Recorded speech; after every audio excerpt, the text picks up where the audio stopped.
Welcome, everyone, to the Inclusion Podcast. I'm Dr. Julie Costin. And I'm Dr. Christy Preddy-Franzak. We're so glad you're here as we explore all things inclusion. So whether you're a school leader, an educator, a parent, or simply passionate about inclusion, this podcast is for you.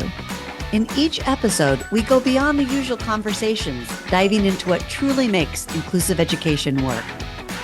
Together, let's make a difference, one conversation at a time. Here we go.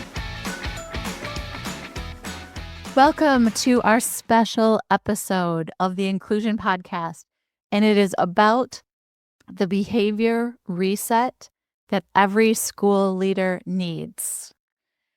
We know that behavior challenges are draining your energy, the rest of your staff's energy. We know that behavior is stalling lessons. It's making things feel impossible. And in this 15-minute episode, we're going to share what every school leader needs to know about behavior. We're going to share what works, what doesn't, and why all the old solutions keep failing. You're going to walk away with a fresh mindset, a bunch of practical tools, and a free bonus dashboard full of ready-to-use resources that you can use with your team right now. Wow, that sounds exciting. All in 15 minutes. It's right? true. That's how I'm like, Yeah. I'm in. I'm in. Okay, good. So we are there with you. We've been in school systems. We're in your buildings. We're learning from what's going on. We're hearing from your emails. We're answering your phone calls. And we know that you have educators that are in tears. We know you have paras that are ready to quit. We know that you have families that are calling about safety. And we know that you have every acronym under the sky. You have PBIS and SEL work and PD about behavior problems and a really good MTSS program and. But yet, behavior still is your number one issue. Well, and Julie, I would say it's like, well, people, I'm going to tell them our secret, but if we want everyone at a conference to come to our session, all we have to do is say, we're going to talk about behavior. Oh, And then we look really popular.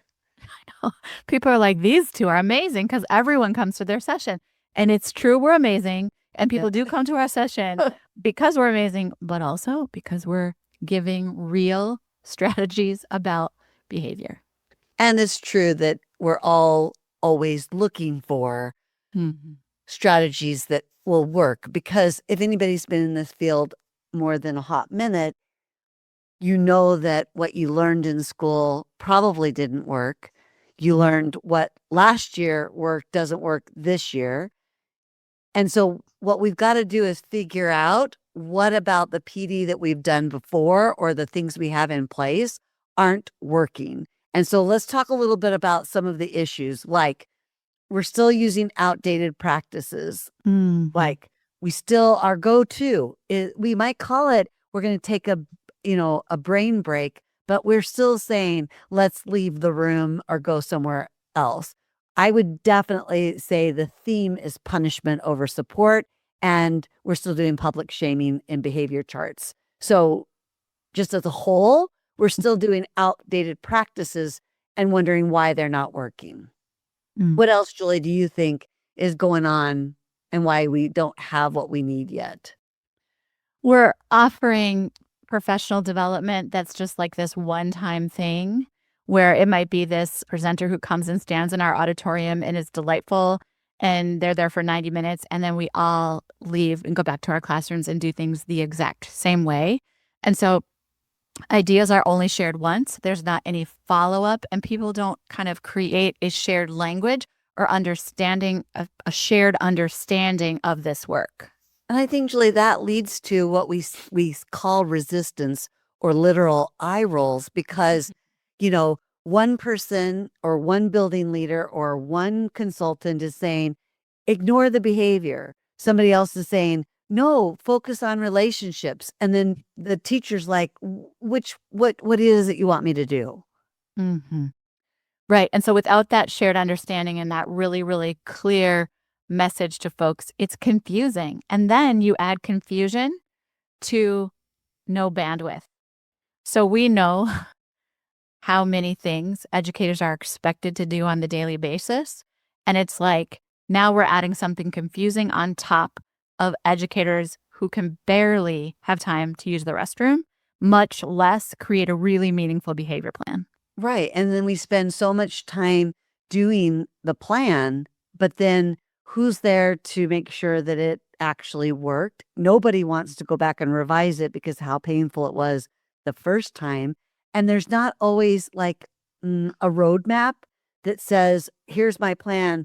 How do I put it into practice? So much of it is about stop the behavior, find the trigger, reinforce the right thing. But then in reality, it's so much messier than that. So now that we've kind of admired the problem, let's talk a little bit about, and this, folks, stems from our Behavior 360 on-demand offering about what works and what doesn't. So Julie, let's just talk a little bit about why some practices are problematic and what would be some things that we would suggest people do instead, knowing that this is just sort of like trying to get our brains wrapped around which practices need to change. Okay, so if you're taking notes and you're just listening right now, make a T-chart and put what doesn't work on one side and what does work on the other side, okay? In the T-chart, I'm going to kind of quickly share with you what no longer works, and I can give you all of the research behind it, which we do in Behavior 360, but just know that this is the list of what does not work. Okay. Behavior charts, token economy systems, public praise, phone calls home for bad behavior, timeouts, detention, suspension, seclusion, exclusion. There you go. That does not work. And some of you are going, oh, great, that's our entire plan. So that makes sense. Now, Christy, on the right-hand side of their T-chart, we're going to give them very quickly, well, what does work? Yeah. And as with all things in behavior, it's not quite as simple, but we'll say connection, helping students. This has got 4 parts to it, but helping students feel safe, seen, soothed, and secure. You can just write 4 S's. So 1, connection, 2, the 4 S's, 3, change your language so that we are thinking about stress behavior, needs versus misbehavior and wants, doing things that are still giving students feedback, but it's positive and specific. We're also looking to, I would say, remediate the environment, not the student. So a practice that does work is examining the environment and thinking about where is there disconnection and stressors. Yeah, those would be the ones I would say. Did I miss anything that you would have called out? Yeah, use private over public feedback. Okay. So offer guidance and connection privately with kids instead of publicly. I would add to that we ask students what they need, and we build solutions with them, not for them. And maybe also teaching rules, being consistent, ensuring friendships, offering choice. Right now, you can't keep up. Don't worry. There's a transcript for this podcast episode, and we'll make the T-chart for you. But what we really want you to do is sit down with that T-chart, maybe add and subtract so it looks like your reality, and look and see if you've got too many things on the left, which are outdated, harmful, ineffective. Maybe at one time we thought they were effective, Julie, but now what we know about trauma-informed care, what we know about neurodiverse students, what we know about the brain develops and how it develops, we got to change our practices. So Julie and I would really argue that what leaders need to know is what really works and doesn't work in terms of dealing with behavior and doing a 360 in terms of moving away from those outdated, harmful practices. We'd also say leaders need to know there is a different approach. So one of the downloads that you can get in the show notes for this special episode is our approach to behavior, kind of brain-based humanistic model. We'll link to that as well because it tells you what that is and all the research behind it. And then, Julie, maybe the big one is mindset. So before we talk a little bit about where we put all their solutions in one place, you could talk a little bit about leaders need to also understand how to shift mindsets. Oh, it's a big one. And so we know that if you're listening to this episode, you're probably already somebody who has really decent mindsets about what is the most innovative ways to think about behavior. And I think the challenge is, how do I help my colleagues? How do I make sure that others get this mindset going? So we have a handout called 10 Mindset Shifts for Supporting Student Behavior and Rethinking Behavior. And so I'm just going to share a couple with you. So you might hear someone say they're just being defiant. And what we want to move from just being defiant to they're signaling a need. It's really the human's nervous system that's responding to overload. It's not them trying to do something like get attention or escape or do something that is really nefarious. Instead, it's actually a need in a human's nervous system. And they're looking for things like regulation or clarity or connection or relief. And so we move from those phrases like they're being defiant to they're signaling a need, or we've got to fix this kid. Like we've got to figure out how to get this kid to stop blah, blah, blah, to we've got to fix this environment, because so often it's what's happening in the environment that's causing the behavior. And we get into that in Behavior 360 in a deep, deep way. I could read all of these to you, but I'm going to just do one more because we hear it all the time. They're making a bad choice. That's what I hear all the time. Make a good choice. You're making a bad choice. This isn't a good choice. Use a good choice. Blah, blah, blah. Instead, what we know to be true about the brain is that kids who are behaving in ways that we do not expect are often not making a choice at all, but instead their nervous system is responding to overwhelm, and they are doing the best they can with the skills they have. So when I have this mindset of they're making a bad choice, I think this kid's doing this on purpose. They're trying to send me over the edge. They're trying to punish me. They're trying to make me leave this profession. Compared to this human is doing the best they can with the skills they have, and I'm going to support them to learn new and better skills. So I'm curious how this is sounding to folks. It's like too good to be true, or yes, you are speaking my love language, or I'm not so sure. Like punishment, it's kind of working out for us, right? Rewards and punishment, we're doing just fine. So regardless kind of where you are, we want you to know that, given that you've got 1,000 different priorities and many of these initiatives are, historically been in place before you even took on the leadership role.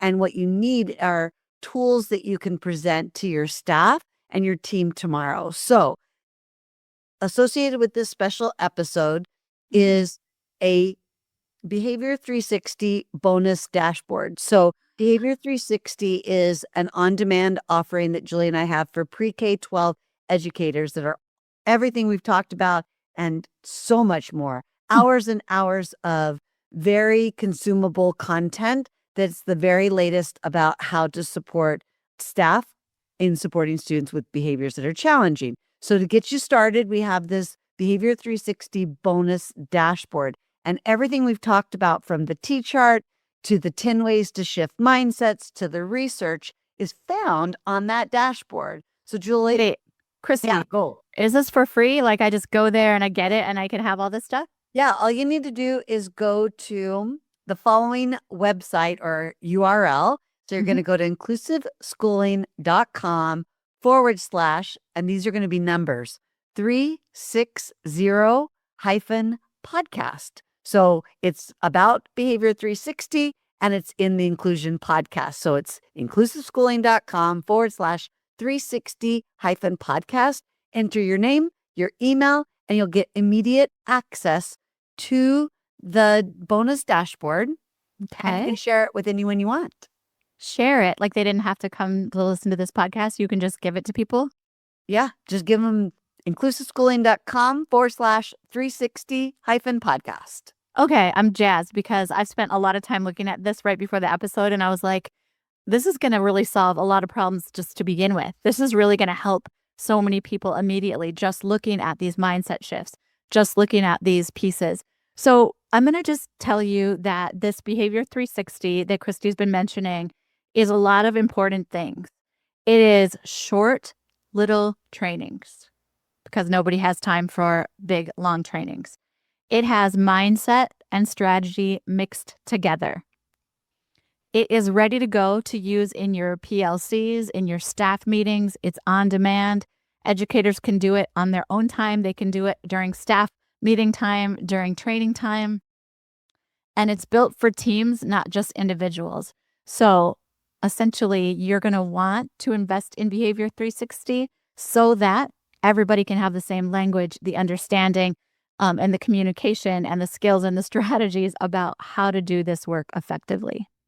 Yeah, so really, you don't need another initiative. You don't even need more time. You just need a better approach that is going to really get at the heart of how we sustain changes in behavior through relationships, co-regulation, and ensuring students are in a place that they're ready to learn.